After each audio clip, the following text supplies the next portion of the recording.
I stood in front of 200 people at my sister's wedding and destroyed my parents' reputation in less than 3 minutes. My name is Maya, and I'm about to tell you how I became the daughter who ruined the most expensive party my family ever. But before you judge me, you need to understand what they did to my son. See, a few months before that wedding, I was living what I thought was a pretty decent life in Scottsdale. Good job in marketing, nice apartment, and Leo, my 7-year-old, the kid who made every single day worth living. He was this bright, funny little guy who collected rocks and wanted to be a paleontologist. Because one Tuesday afternoon, his teacher called me from school saying he'd collapsed during recess. The diagnosis came fast and hit like a freight train, a rare cardiac condition that was getting worse. The doctors at Phoenix Children's weren't equipped for what he needed, but there was hope. A specialized procedure in New York, cutting edge, experimental, but with incredible success rates. It could save his life. The cost? $40,000. Insurance wouldn't touch it because it was still considered experimental. I had savings, sure, but nowhere near that amount. I made decent money, but I was a single mom paying rent in Arizona, not sitting on a pile of cash, so I did what any daughter would do when her child's life is on the line. I called my parents, and they said no. They said their money was tied up in investments. They said they wished they could help. They said a lot of things that sounded like love but felt like locked doors. What they didn't say was that they were lying, and I didn't find out the truth until I saw the invoice for my sister's wedding, all $150,000 of it, paid in full by Richard and Helen Carter, my mom and dad, the same people who couldn't spare $40,000 to save their grandson's life. This is a long story, and it gets darker before it gets better. If you want to hear how I found out the truth, how I made my plan, and what happened when I finally confronted them in front of everyone they knew, stick around. Hit that follow button so you don't miss what comes next. Because trust me, you're going to want to see how this ends. The fundraiser became my second full-time job. I set up a page online, wrote Leo's story, posted his photo, the one where he's grinning with that gap-toothed smile, holding his favorite dinosaur toy. I shared it everywhere. Facebook, Instagram, old college groups, parenting forums. I sent it to coworkers, distant cousins, people I hadn't talked to in years. The donations started trickling in, $20 here, $50 there. Every notification made my heart jump, but the math was brutal. At this rate, it would take months to reach $40,000, and Leo didn't have months. So I picked up freelance work on top of my regular job. Copywriting gigs at night after Leo went to bed, weekend consulting projects. I was running on 4 hours of sleep and cold coffee, watching my son get paler, thinner, more tired. He stopped asking to go to the park. That's when I knew we were running out of time. My parents called once a week. "How's our sweet boy doing?" my mom would ask, her voice dripping with concern that felt real enough to almost convince me. I'd update them. His stamina was worse. The doctors were monitoring him closely. We were getting closer to the funding goal, but not fast enough. "We're praying for you both," she'd say. If only we could do more. Those 2 words haunted. Then, about 3 weeks after they'd turned me down, I was scrolling through Instagram during my lunch break, a 5-minute escape from the nightmare my life had become, when I saw it.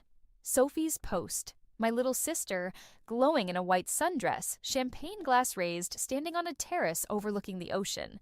The caption read, "He asked, I said yes. Planning the wedding of my dreams with my dream guy. Can't wait to celebrate with everyone we love." The location tag said Montecito. That's the California coast, the kind of place where hotel rooms start at $500 a night. My first thought wasn't anger. It was genuine happiness for her. That automatic big sister pride. Sophie was getting married. That's wonderful. My second thought was, how are mom and dad paying for that trip when they can't help with Leo? I pushed it down. Maybe her fiance's family paid. Maybe Sophie saved up. Maybe I was just bitter and exhausted and looking for someone to blame. But the thought wouldn't leave. 2 days later, I got an email. The subject line read, Carter Mitchell wedding timeline and payment schedule. I stared at it. The sender was someone named Vivian Reese from an event planning company called Lux Celebrations. I didn't recognize the name. My email address was listed in the CC line. Clearly a mistake. This was meant for my parents. My hand hovered over the delete button. This was private. This wasn't my business. But I opened it anyway. And that's when my entire world flipped upside down. The email was a confirmation receipt. It thanked Mr. and Mrs. Richard Carter for their generous contribution to make Sophie and James's special day unforgettable. It outlined the payment plan, $150,000, broken into 3 installments. The first installment, $50,000, had been paid in full. The date on that transaction, 2 days after my parents told me they couldn't afford to help save Leo. I read it 3 times. Then, I read it again. My hands started shaking so hard I almost dropped my phone. They lied. They didn't say they didn't want to help. They said they couldn't. They looked me in the eyes and told me their money was tied up, that they wished things were different, that they felt terrible. And then they wrote a check for $50,000 to throw my sister a party. Not to save a life. To throw a party. I sat there in my car in the parking lot of my office building, staring at that email, and I felt something inside me break. It wasn't loud. It wasn't dramatic. It was quiet, like a bone cracking under too much pressure. I wanted to scream. I wanted to call them right then and demand an explanation. But something stopped me. Maybe it was instinct. Maybe it was the part of me that had spent years in marketing, learning how to read people, learning when to hold your cards close. Or maybe it was the cold, clear understanding that if I confronted them now, they'd have time to prepare their excuses. Time to spin it. Time to make me feel like I was the one being unreasonable. I forwarded the email to myself from my personal account. Then I deleted it from my work inbox and cleared the trash. I didn't tell anyone. Not my best friend Casey, not even David, the lawyer friend who'd been helping me understand Leo's medical. I went home that night, tucked Leo into bed, kissed his forehead, and whispered, "I'm going to fix this, baby, I promise." Then I sat on my couch in the dark and let myself cry for the first time this whole nightmare started, but not because I was sad. Anger, I was learning, is a lot more useful than sadness. The email sat in my inbox like a loaded gun, and I was going to decide exactly when and how to pull the morning after I found that email, I woke up with a clarity I hadn't felt in weeks. The fog of desperation had lifted, replaced by something sharper, colder. I knew what I had to do, even if I didn't know exactly how yet. First, I needed to understand the full picture. That email was damning, sure, but it was just one piece. I needed to know everything, how much they were really spending, what else they might be hiding, and most importantly, whether they actually believed their own lies or if they knew exactly what they were. I started with social media. Sophie's Instagram became my research project. I scrolled back through months of posts, screenshotting everything related to the wedding. The engagement photos, professional, obviously expensive. The dress shopping posts at a boutique in Scottsdale that I knew for a fact didn't sell anything under $5,000. The venue reveal, some historic estate in Paradise Valley with mountain views and string lights that probably cost more than my car. Every post had my mom commenting with heart emojis and excited messages about how proud she was, how Sophie deserved the world, how this was going to be the most beautiful day. I felt sick reading them, but I kept going. I made a spreadsheet.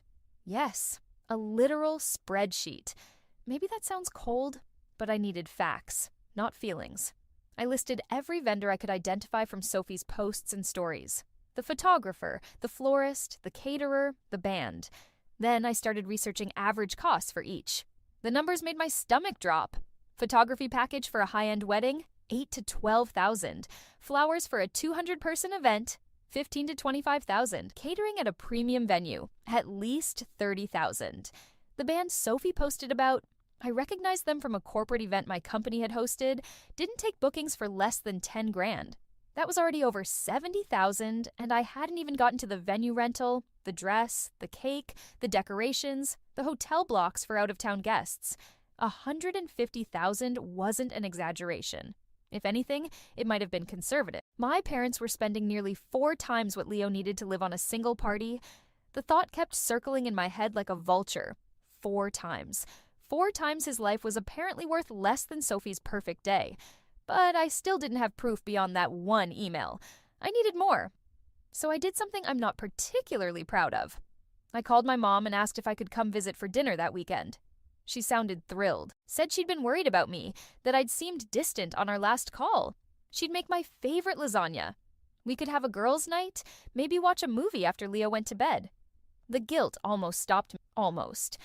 I drove the hour to their house in Paradise Valley on Saturday evening. Leo was having a good day, energetic enough to play in their backyard with the dog, while I sat at the kitchen island watching my mom cook, making small talk about work and the weather and anything except the topic burning a hole in my chest.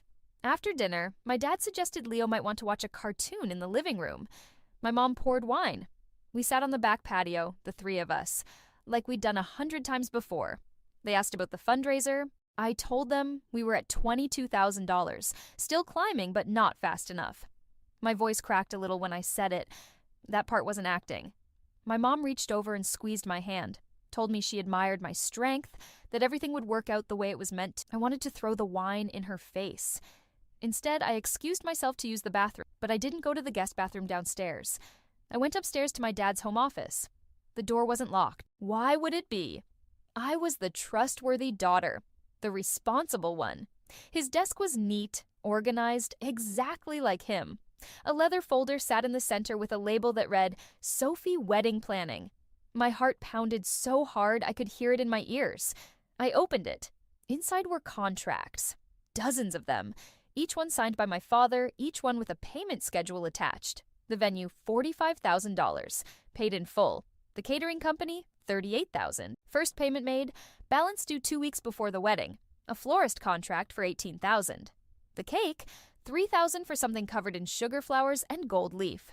A videographer for another $12,000. There were receipts too.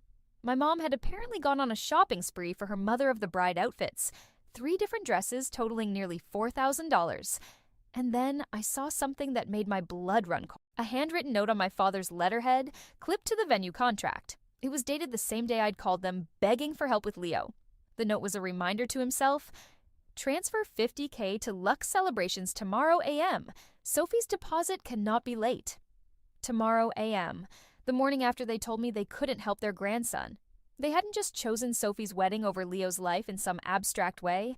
They had actively prioritized it. While I was on the phone with them, crying, explaining that the doctor said we were running out of time, my father was literally writing himself a reminder to make sure the wedding planner got paid on schedule. I took photos of everything with my phone. My hands were shaking so badly that half of them came out blurry, so I steadied myself against the desk and took them again. Then I heard my mother's voice calling up the stairs, asking if I was okay. I shoved the folder back exactly as I'd found it, slipped my phone into my pocket, flushed the toilet in the hallway bathroom for cover, and came back downstairs with a smile on my face.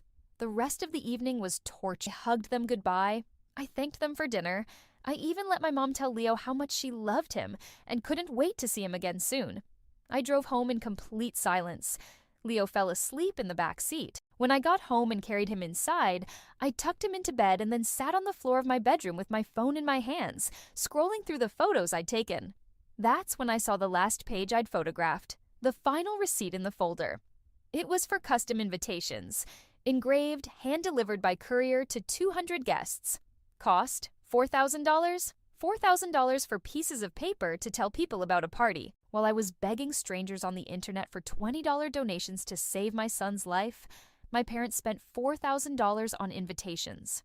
I didn't cry this time. I didn't scream. I just sat there on my bedroom floor and felt something fundamental shift inside. The obedient daughter who always tried to see the best and who made excuses for everyone, who bent over backward to keep the peace.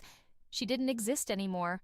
Because now, and I was going to make sure everyone else did too, the hardest part wasn't gathering evidence, it was pretending I didn't have it.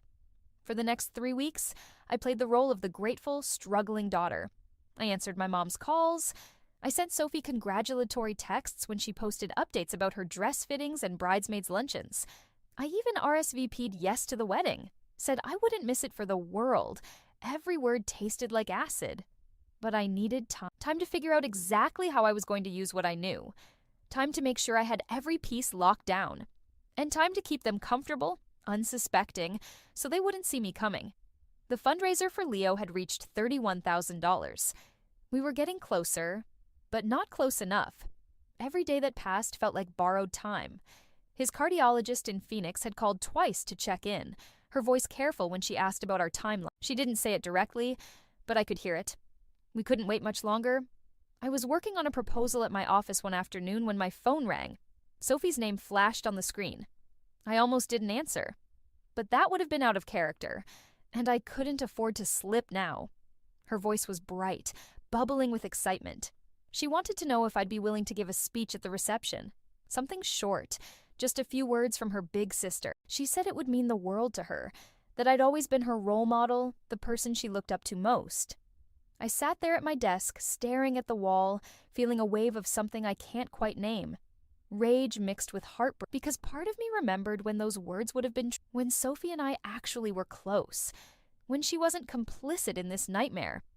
I told her I'd be honored. She squealed with delight, said she'd put me down for the toasts, probably right after Dad's speech. She was rattling on about the timeline of the evening, how the coordinator had everything planned down to the minute, when she said something that made my entire body go still. She mentioned that Mom and Dad had been so generous that she knew the wedding was expensive, but they'd insisted on covering everything because they wanted her day to be perfect. She even laughed and said she'd felt guilty at first, but Dad told her not to worry, that they'd been planning for this for years, had set money aside specifically for her wedding.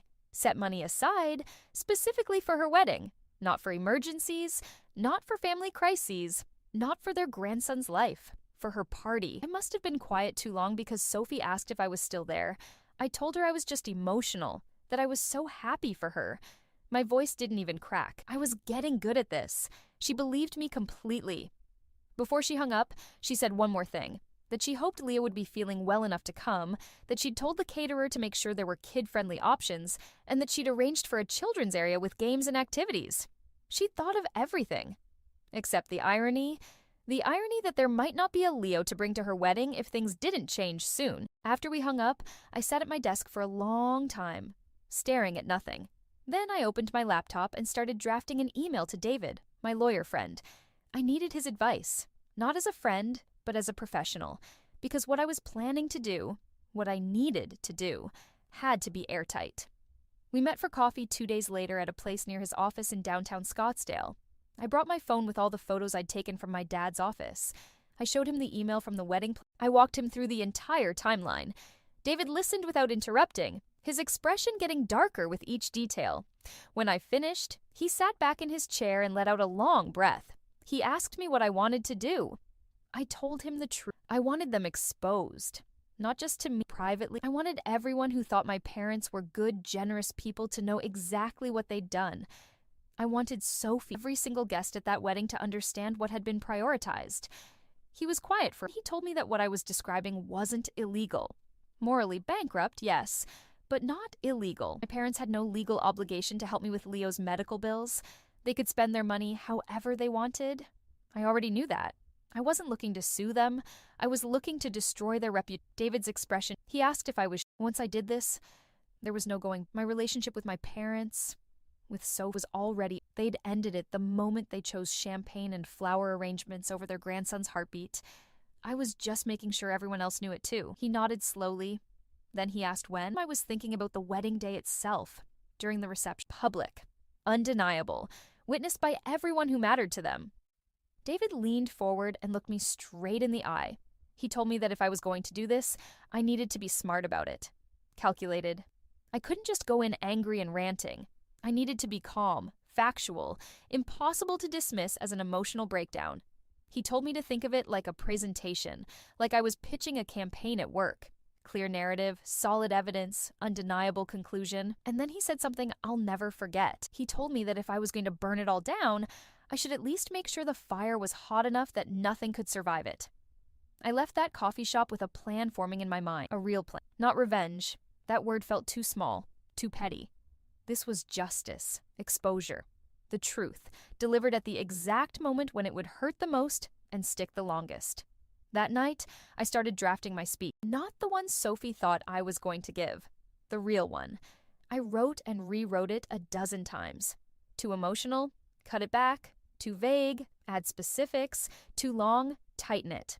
I needed 3 minutes, maybe 4. Long enough to say everything that mattered. Short enough that they couldn't cut the microphone or drag me off stage before I finished. I practiced it in my car during my commute. In the shower, in front of my bathroom mirror at 2 a.m. when I couldn't sleep. And as the wedding day got closer, I watched my parents and Sophie float through their preparations without a single shadow of guilt or self-awareness. My mom called to ask what I was wearing to the wedding. She wanted to make sure my dress coordinated with the color scheme. My dad sent me a text saying he was proud of how I was handling everything with Leo, that I was stronger than he ever could have been. Sophie asked if I'd finished writing my speech yet, said she couldn't wait to hear it. I told them all exactly what they wanted, and I waited. 3 days before the wedding, the fundraiser hit $37,000. We were close. So close.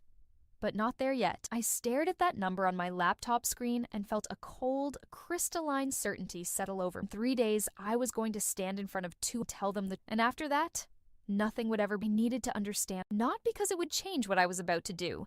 Nothing could change that now.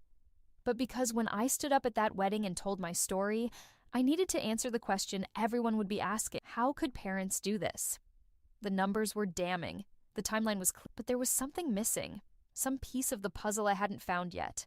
Some reason they'd chosen this path so deliberately. So I went looking. I started by thinking about the dynamics in our family, the patterns I'd always noticed but never really questioned. Sophie was the baby, the surprise child who came along when I was already 12. My parents had always doted on her in a way they never had with me. Not that they were cruel to me. They weren't. But with Sophie, everything was different. Softer, more indulgent.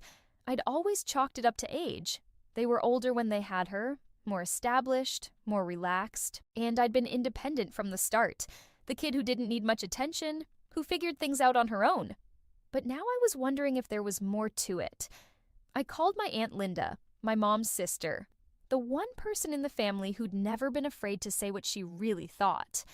We'd always had an easy relationship, the kind where we could go months without talking and pick up right where we left off. I told her I wanted to have lunch, just the two of us, catch up. She suggested a place in Phoenix, halfway between our houses. We met on a Tuesday afternoon. She hugged me tight when she saw me, told me I looked exhausted, asked about Leo. I gave her the update. The fundraiser was climbing, we were getting close, he was hanging in there. Then I asked her something I'd never asked before. I asked her why she thought my parents treated Sophie and me so differently. Linda set down her fork. Her expression shifted, became careful in a way that told me she'd been waiting years for someone to ask that question. She asked me if I really wanted to know. I told her I did. So she told me. She said that when my parents got married, they'd struggled to conceive. Years of trying, treatments, disappointments. I'd known that part. They'd told me when I was older that I was their miracle baby, that they'd almost given up hope. What they'd never told me was what Linda explained that after I was born, my parents had assumed they were done. One child, hard won, deeply wanted, they'd reorganized their entire lives around me. My mom had quit her job to stay home. My dad had taken a more demanding position to support us on a single income. And then, when I was 12, my mom got pregnant again completely by accident. Linda's voice got quieter when she said this next part. She told me that my mom had been terrified, not because she didn't want Sophie, but because they'd built a life that didn't have room for another child.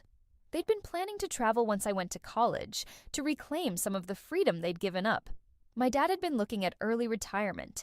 Sophie's arrival changed everything. But Linda said something else too, something that made my chest tighten. She said that my parents, especially my mom, had felt guilty about that initial reaction. Guilty for not being immediately thrilled. Guilty for seeing Sophie as a disruption instead of a blessing. And so they'd overcompensated, tried to make up for those first feelings by giving Sophie everything, by making sure she never felt like a mistake or a burden. Which meant, Linda said gently, that I'd become the self-sufficient one. The one who didn't need as much because I'd already proven I could handle things on my own. I sat there absorbing this, feeling something click into place. I'd always been the responsible daughter, the one who didn't ask for much, the one who figured it out. And they'd let me be that person because it was easier, because Sophie needed more reassurance, more support. Except now, when I actually needed them, when Leo needed, that pattern had held. Sophie needed the wedding, the perfect day, the proof that she was loved unconditionally, and I was supposed to handle it, like I always did. Linda reached across the table and took my hand. She told me she'd always thought my parents leaned too heavily on my independence, that it wasn't fair to expect me to never need anything just because I'd learned early how to survive without asking. I asked her if she knew about the wedding expenses. She said she did, that Sophie had told her the budget, had gushed about how generous Mom and Dad were being. Linda admitted she'd thought it was excessive, but it wasn't her place to say anything. Then I asked if she knew they'd turn me down when I asked for help with Leo's surgery. Her face went pale. She said she had no idea, that they'd never mentioned it. I pulled out my phone and showed her the photos I'd taken from my dad's office, the contracts, the payment schedules, the note about making sure the wedding deposit was paid on time. Linda stared at the screen for a long moment. When she looked up, there were tears in her eyes. She said she was sorry, that this was unforgivable, that she couldn't believe her own sister would do this.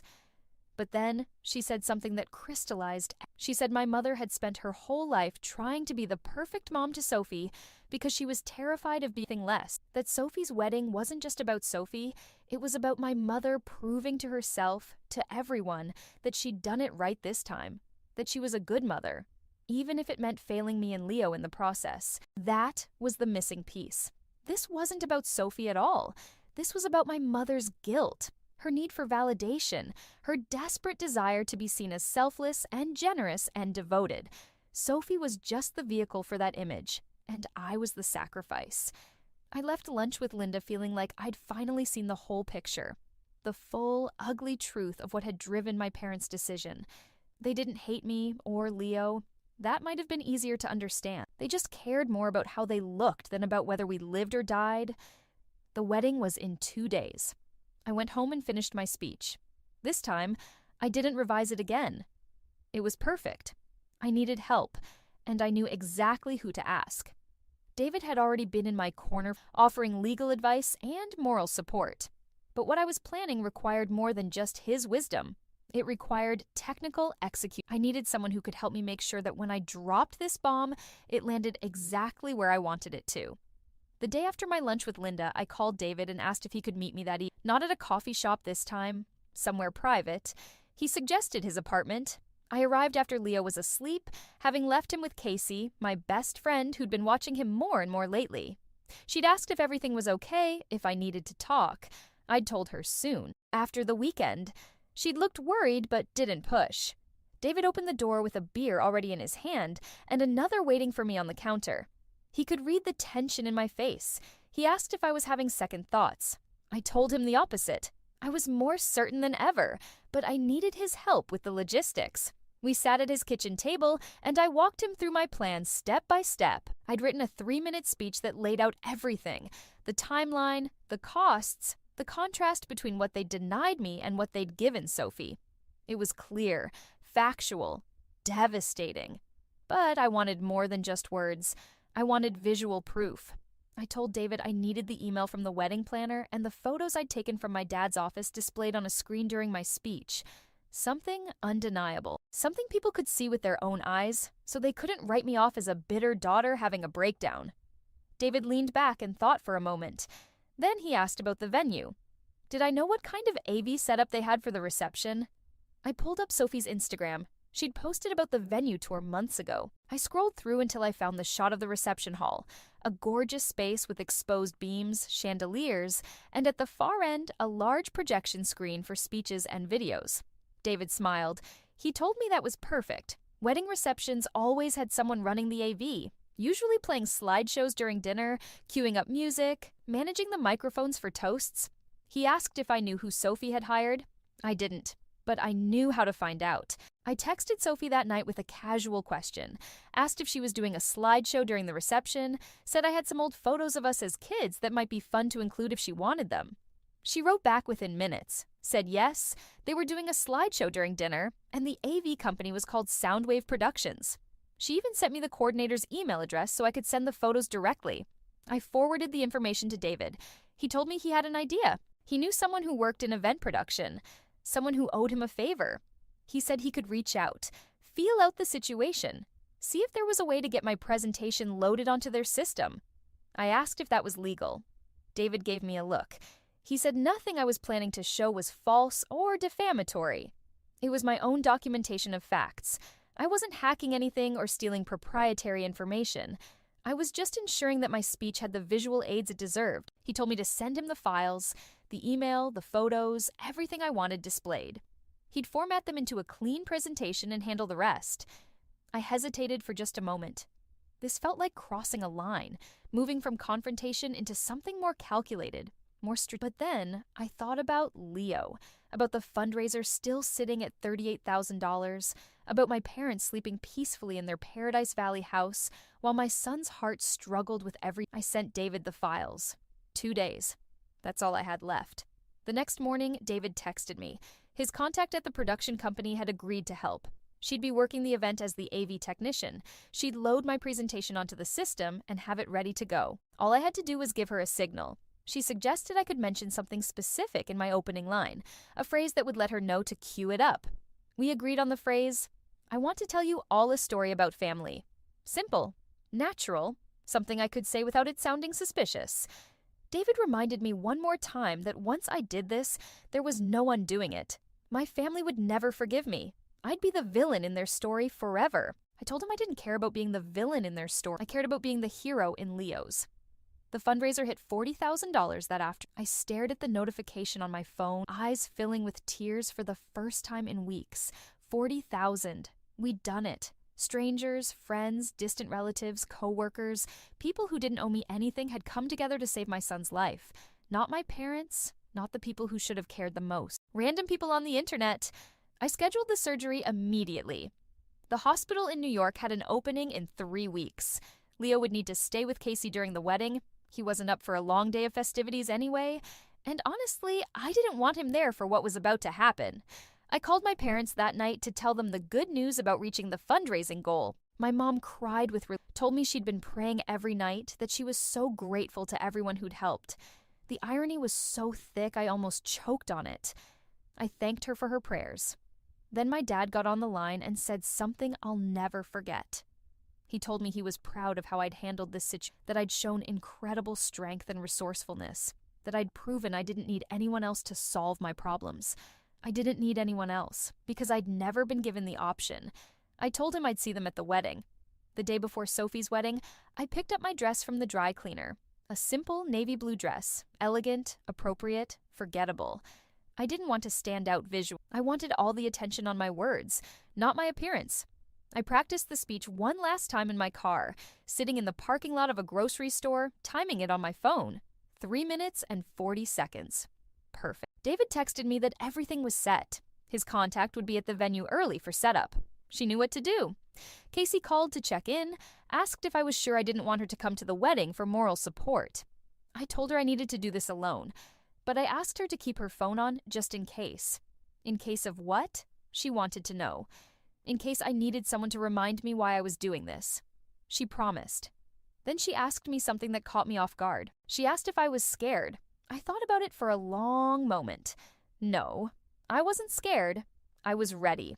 Tomorrow, my parents would stand in front of 200 of their closest friends and family members, business associates, neighbors, country club buddies, church friends, and toast to Sophie's happiness. And then I was going to show them all exactly what that happiness had cost. The wedding day arrived with perfect weather and perfect irony. Blue skies, 75 degrees, not a cloud in sight. The kind of day people pay $150,000 to guarantee. Sophie's dream weather for her dream wedding. I woke up early, made Leo breakfast, and drove him to Casey's house. He asked why he couldn't come to Aunt Sophie's party. I knelt down to his level and told him the truth, or at least a version of it. I said there would be a lot of boring grown-up stuff and he'd have more fun having a movie day with Casey. He seemed satisfied with that. He hugged me tight before running inside, his energy better than it had been in weeks now that the surgery was scheduled. Hope does that. It heals you even before the medicine does. Casey walked me back to my car. She looked at my face for a long moment, then pulled me into a hug. She whispered that whatever I was about to do, she trusted me, that Leo was lucky to have me as his mom.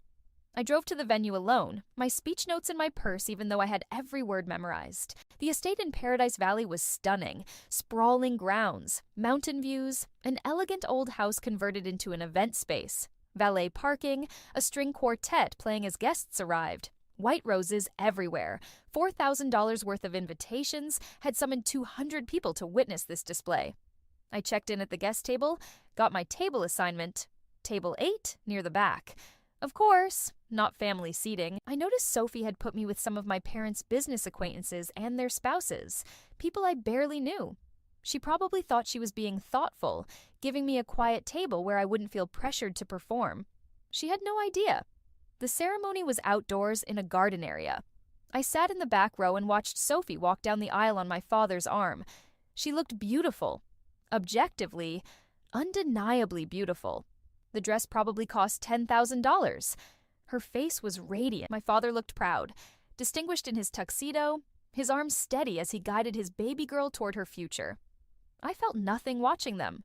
Not anger, not sadness, just a strange... The ceremony was short. Traditional vows, a reading about love and commitment. Sophie and James were pronounced husband and wife. Everyone applauded. I clapped along with them.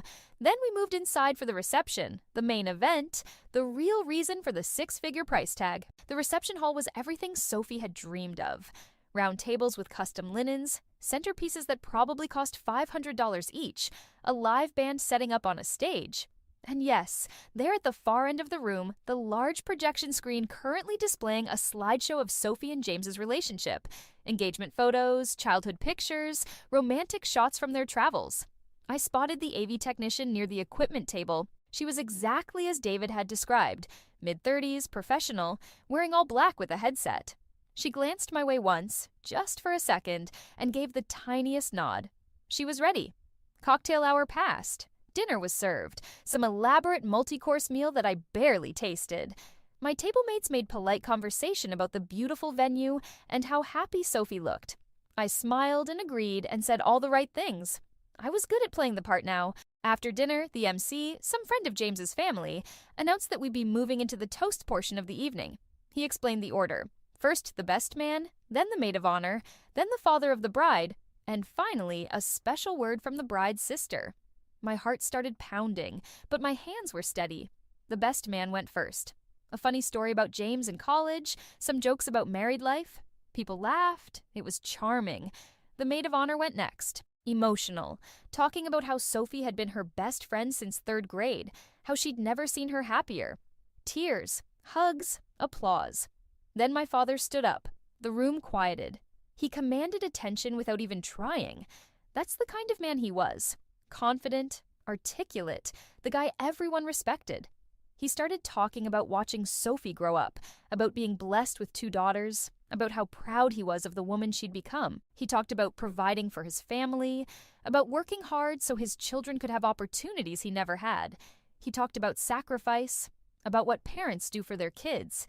The irony was so sharp I felt it like a knife. He raised his glass to toast Sophie and James to their future, to a lifetime of happiness and love. 200 people raised their glasses and drank. I raised mine too. And then the MC called my name. I stood up, smoothed my dress, walked to the front of the room. The microphone was waiting. The AV technician was ready. My parents were smiling at me from the head table, my mom dabbing at her eyes with a napkin, already emotional. Sophie was beaming, her hand in James's, expecting some sweet story about growing up together, about sisterly love. I took the microphone. The room settled into expectant silence. I looked out at all those faces. Family friends, business associates, people who thought they knew Richard and Helen Carter, people who thought they were here to celebrate love and family and commitment. I smiled, and then I said the words that changed everything. Thank you all for being here. I want to tell you all a story about family. Behind me, the slideshow on the screen changed. The romantic photos of Sophie and James disappeared. In their place, the email from the wedding planner. The subject line clear and damning. Carter Mitchell wedding timeline and payment schedule. I heard my mother gasp, but I didn't look at her. I kept going. 3 months ago, my 7-year-old son was diagnosed with a rare cardiac condition. The doctors told me he needed surgery. Specialized, experimental, but with an excellent success rate. The cost was $40,000. Insurance wouldn't cover it. Behind me, the screen changed again. A photo of Leo in his hospital bed, but smiling, holding his dinosaur toy. Dead silent. I called my parents. I asked for help, and they told me they couldn't afford it. They said their money was tied up in investments. They wished they could help, but it just wasn't possible. Wish we could help more, honey. Our hands are tied right now. It was clear, steady, strong. 2 days later, they paid the first installment on this wedding. $50,000 to a party planner. The screen showed the payment confirmation, the date stamp, my father's signature. I could see people starting to shift in their seats, looking at each other, looking at my parents. My mother's face had gone white. My father was staring at me with an expression I'd never seen, shock mixed with something that might have been fear, but I wasn't. Over the next 3 months, while I worked 3 jobs and begged strangers on the internet for $20 donations to save my son's life, My parents spent $150,000 on this party. Behind me, contract after contract flashed on the screen. The venue, the catering, the flowers, the band, each one with a price tag and a payment schedule. $40,000 could have saved their grandson's life immediately, but they chose this instead. The screen showed the side-by-side comparison I'd created. On the left, my fundraiser page at $15,000. On the right, the invoice for $18,000 worth of flowers. Some people in the audience were standing now. I could hear whispers, gasps, someone saying, "Oh my God." Sophie was crying, but not the happy tears from earlier. My father had stood up, was trying to say something, but I still had the microphone. I'm not telling you this to ruin Sophie's day. I'm telling you this so you all know who you're really celebrating, so you understand what your applause and your champagne toast actually cost. The final image appeared on the screen. Leo's surgery confirmation letter dated 2 weeks ago. The date we'd finally raised enough money without my parents' help. My son is having his surgery in 2 weeks, thanks to teachers and coworkers and complete strangers who gave what they could. Not thanks to his grandparents, who told me family comes first while proving they didn't mean it. I set the microphone down on the table. The room erupted. People were shouting, standing, some heading for the exits. My mother was sobbing. My father was trying to get to me, his face red, but people were blocking his path, demanding explanations. Sophie was screaming at me, her voice hoarse, but I couldn't hear the words over the chaos. I walked past all of it, past the head table, past the shocked faces and the pointed fingers, and the 200 witnesses to... I walked out of that reception hall, got in my car, and drove away. My phone started ringing before I even left the parking lot. I didn't answer. I drove straight to Casey's house, picked up Leo, and held him so tight he asked if I was okay. I told him I was. For the first time in months, I really was. The video was online within an hour. I hadn't planned for that part. But someone at the wedding, maybe multiple people, had filmed my speech on their phones. By the time I got Leo home and tucked him into bed, my phone was exploding with notifications. Texts from numbers I didn't recognize, Facebook friend requests, Instagram messages, and links. So many links. Someone had posted the full video to TikTok, then Twitter, then Facebook. The caption on the most popular version read, "Woman exposes parents who spent $150K on sister's wedding but refused $40K to save grandson's life." It had 2 million views already. I sat on my couch in the dark, watching my own face on that tiny screen, hearing my own voice ring out clear and steady across that reception hall. The comments were flooding in by the hundreds, then thousands. People were furious, not at me, at my parents. The support was overwhelming. People were calling my parents monsters, narcissists, heartless. They were praising my courage. They were sharing their own stories of family betrayal. They were asking how they could donate to Leo's surgery fund even though we'd already reached our goal. And then I saw something that made my breath catch. News outlets were picking it up. Local Arizona news first, then regional, then national morning shows. Viral wedding speech exposes family's shocking betrayal. Mother confronts parents who chose party over grandson's life. My phone rang. I didn't recognize the number, but I answered anyway. It was a producer from a morning talk show. She wanted to know if I'd be willing to come on and tell my story, fly me out, put me up in a hotel, give me a platform to explain what happened. I told her I'd think about it and hung up. The phone rang again in a different show, then another, then a podcast host, then a reporter from the Arizona Republic. I turned my phone off, but the silence didn't last long because someone started knocking on my door. I looked through the peephole. It was my father. He looked terrible. His tuxedo was wrinkled, his tie gone, his face haggard in a way I'd never seen. He knocked again, harder this time. I opened the door but left the chain on.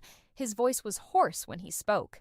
He said we needed to talk, that I'd humiliated them, that I'd destroyed Sophie's wedding, that what I'd done was cruel and unforgivable. I stood there looking at him through the gap. This man who'd raised me, who'd taught me to ride a bike and helped me with homework and walked me down the aisle at my own small wedding years ago. I felt nothing. I asked him one question.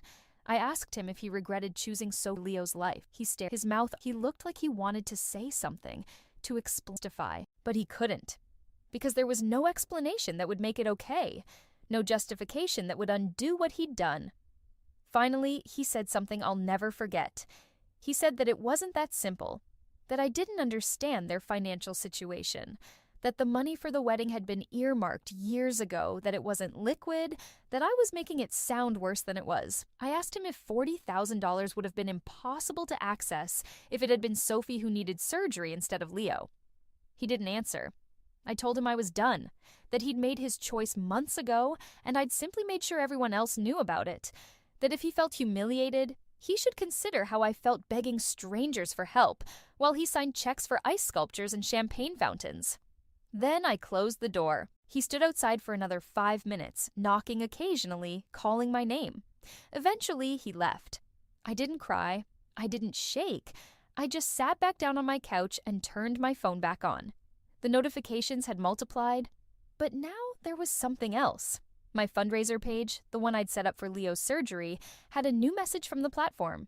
Due to the overwhelming response from the viral video, donations had started pouring in again, even though we'd already met our goal. They were asking what I wanted to do with the overflow.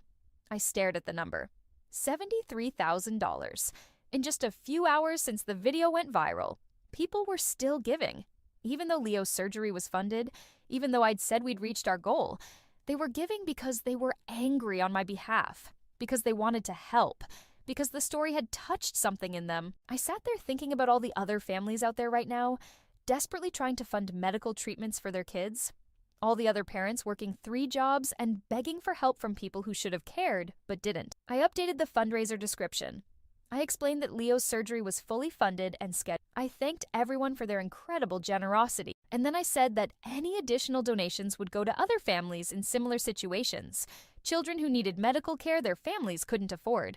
I'd find them, I'd research them, I'd make sure every dollar went to kids who needed it. If my parents' cruelty was going to go viral, at least some good would come from it. The donations kept coming. By morning, we were at $120,000. My phone started ringing again as the sun came up. More media requests. But also something else. A lawyer. Not David. Someone I didn't know.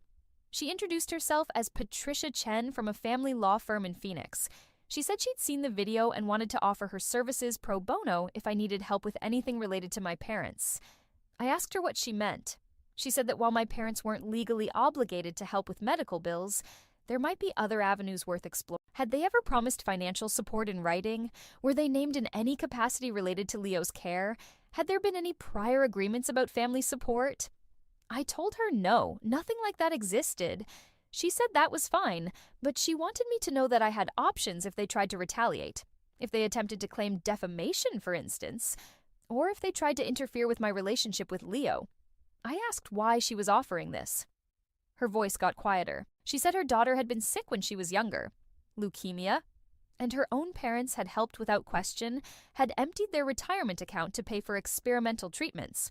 Her daughter had survived and was now in college. She said she couldn't imagine what kind of people would have that ability to help and choose not to.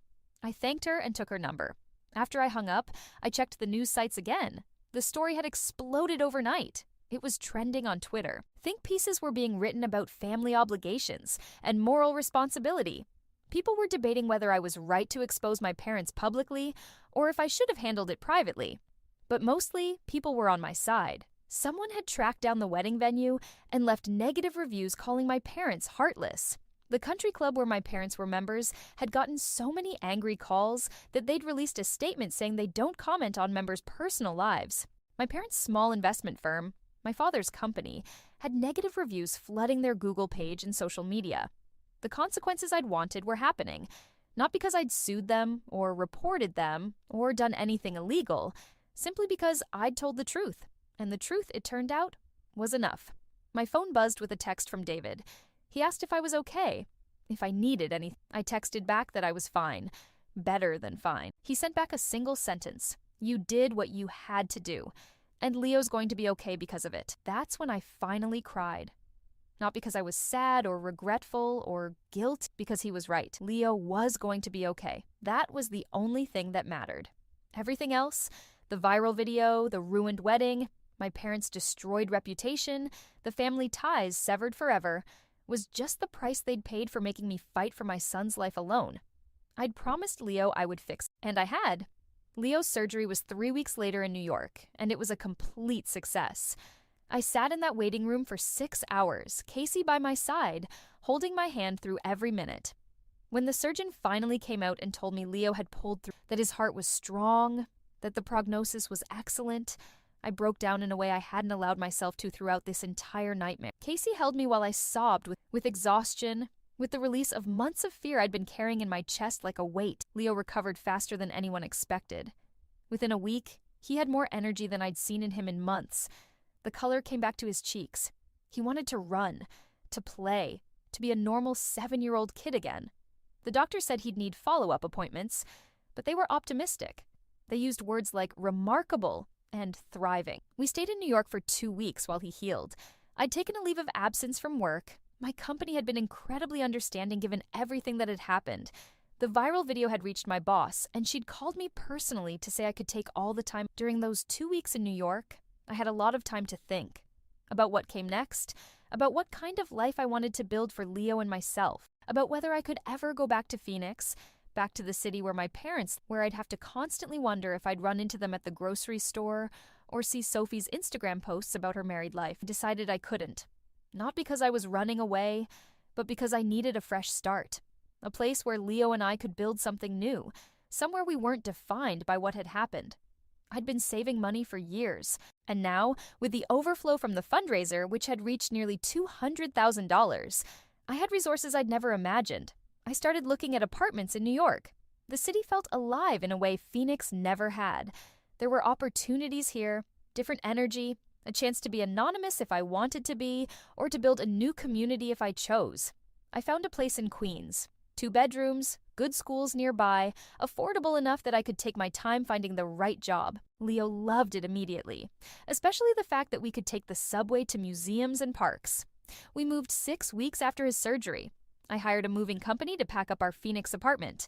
I didn't go back myself. I couldn't face it. Casey supervised everything, bless her, and shipped our belongings across the country. I changed our phone numbers. I didn't leave a forwarding address with anyone except Casey, David, and a few close friends who I trusted completely. I cut every tie that could lead my parents back to us.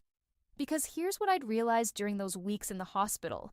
Watching Leo, they didn't deserve to be in his life. Not now, not ever. They'd proven that when it came down to a choice, they'd pick appearances and image over his survival. That wasn't grandparent love, that was conditional affection at best. And I wasn't interested in teaching my son that family could treat you that way. The fundraiser money that we didn't need for Leo went to 11 other families. I researched each one carefully. Kids with cancer, rare diseases, conditions that insurance wouldn't cover. I reached out to them privately, worked with Patricia Chen to set up a small foundation that could distribute the funds properly. One mother cried on the phone with me for 20 minutes when I told her we were covering her daughter's treatment. She said she'd been working night shifts at a gas station trying to save enough, that she'd been praying for a miracle. I told her I understood, that I'd been there, that sometimes miracles look like strangers who care more than your own family does. The video eventually stopped trending. The news cycle moved on to other stories. But the damage to my parents' reputation. My father's investment firm lost clients. People didn't want to do business with someone who'd let their grandson suffer while throwing a 6-figure party. The country club asked them to quietly resign their membership, not officially because of the scandal, but everyone knew. Sophie divorced James less than a year after the wedding. I heard about it through Casey, who heard it from someone else. Apparently, the marriage fell apart fast. The foundation cracked before it ever had a chance to set. I wondered if Sophie had ever been able to enjoy her perfect day after what I'd exposed, or if every memory of it was poison. I feel sorry for her. She'd known what our parents did and said nothing. She'd accepted their generosity while knowing they denied. That made my mother tried to reach me once, about 8 months after she somehow got my new number. I never found out how. She left a voicemail. Her voice was small, broken. She said she was sorry, that she'd made a terrible mistake, that she thought about Leo every day, that she wanted a chance to make things right. I listened to it once, then I deleted it and blocked the number. Because here's what I'd learned: some things can't be made right. Some choices are so fundamentally wrong that no apology can bridge the gap. They'd had their chance to be grandparents. They'd had their chance to be parents to me. They'd chosen differently. I chose differently too. Leo started 2nd grade in New York in the fall. He made friends quickly, kids who didn't know anything about viral videos or family drama. He was just Leo, The kid who loved dinosaurs and played soccer and had a scar on his chest that he told people was from a robot surgery that made me stronger. He asked about his grandparents once, why we didn't see them anymore, why we'd moved so far away. I knelt down and looked him in the eye. I told him the truth, age-appropriate but honest. I said that sometimes people make choices that hurt us, and when they do, we get to decide if we want them in our lives. That family isn't just about blood. It's about who shows up when things are hard.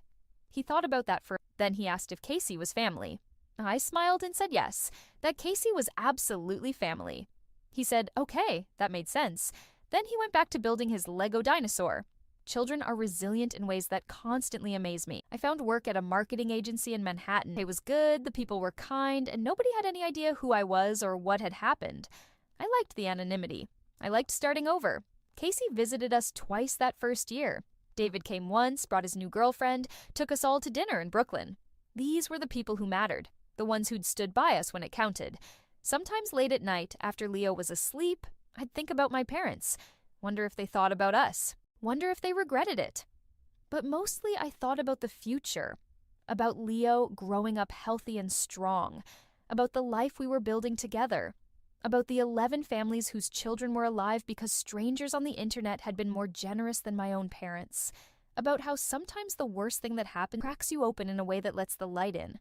I'd lost my family of origin, but I'd gained something more important, the absolute certainty that I would fight for my son no matter what it cost me, that I would never make him question whether he was worth fighting for, that I would never, ever make him feel the way my parents made me feel. A year and a half after the surgery, Leo had a follow-up appointment with his cardiologist. She ran all the tests, checked all the numbers, and then smiled at both of us. She said he's perfect, strong and healthy, that we could stop worrying, that he was going to be fine. Leo asked if that meant he could try out for the travel soccer team. She laughed and said absolutely. We walked out of that hospital into the New York sunshine, Leo running ahead of me toward the subway, full of energy and life and plans for the future. And I thought, this is what $40,000 bought. This moment, this joy, this future. My parents could have given us this.